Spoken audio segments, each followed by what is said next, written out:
બધા મિત્રોને અમારા જય શ્રી કૃષ્ણ. તમારા બધાનું અમે અમારી ચેનલ વ્રત કથા પંચાંગમાં હાર્દિક સ્વાગત કરીએ છીએ.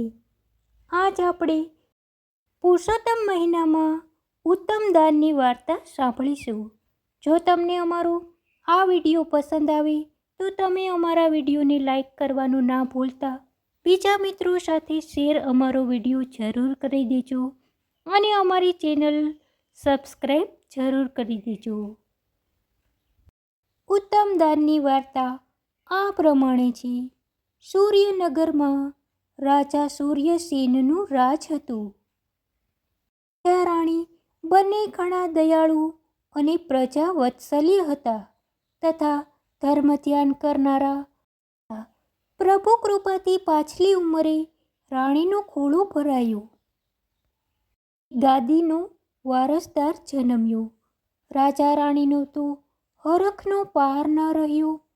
કુંવર લાડકોટથી મોટો થવા લાગ્યો. એમ કરતાં કરતાં કુંવર 16 વર્ષનો થયો. વર્ષે કુંવર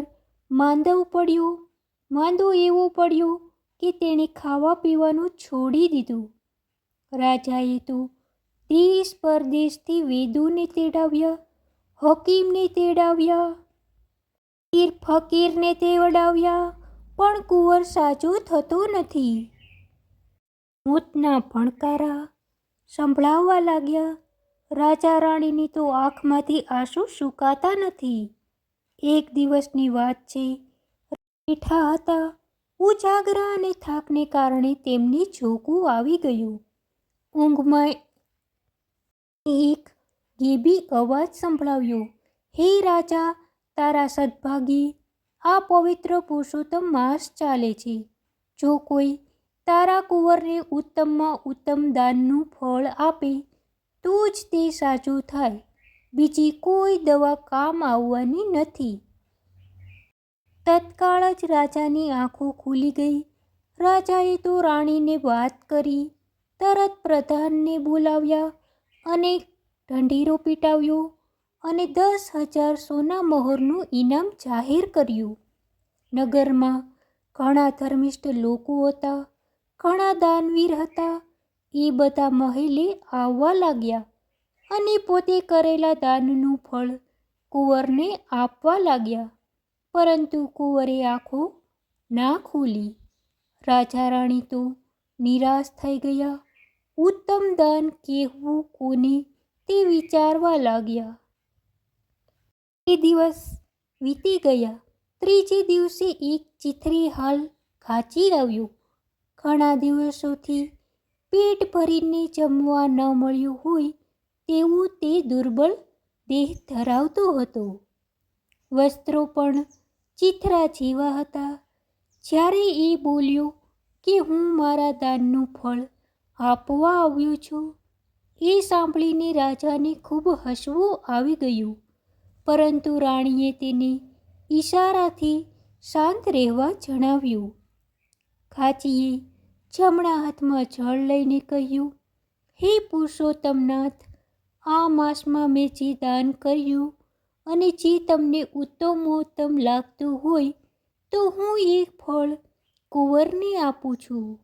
સાચો કરવો કે ન કરવો એ તમારી ઈચ્છા.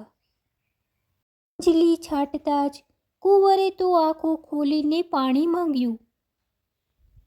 પછી તે પાણી પીને પથારીમાંથી ઊભો થયો.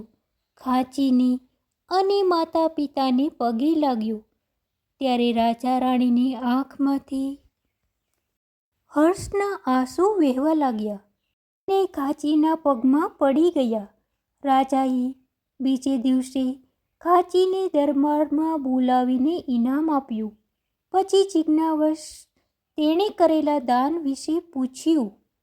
ત્યારે ખાચી બોલ્યો કે મેં અને મારી પત્નીએ આજીવન પુરુષોત્તમ વ્રત કરવાનો સંકલ્પ લીધો છે.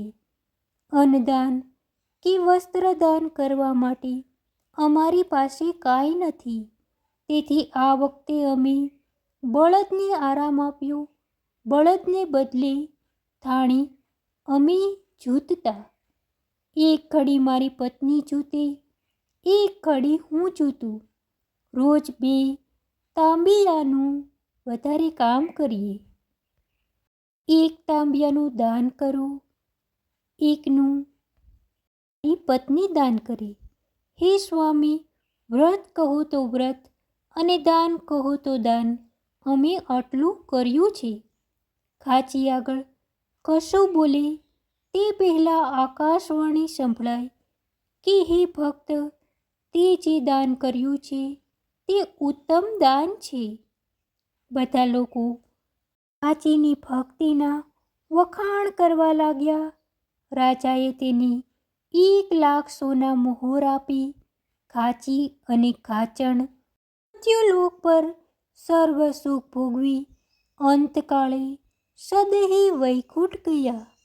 હે પુરુષોત્તમ પ્રભુ, એ અંતઃકરણ શુદ્ધ ભાવે પરસેવાની કમાણીના પાય પૈસાનું દાન કરે, તમારું વ્રત કરે, આખો મહિનો નાય અને કથા વાર્તા સાંભળે, તેના ઉપર પ્રસન્ન રહેજો, તેનું કલ્યાણ કરજો.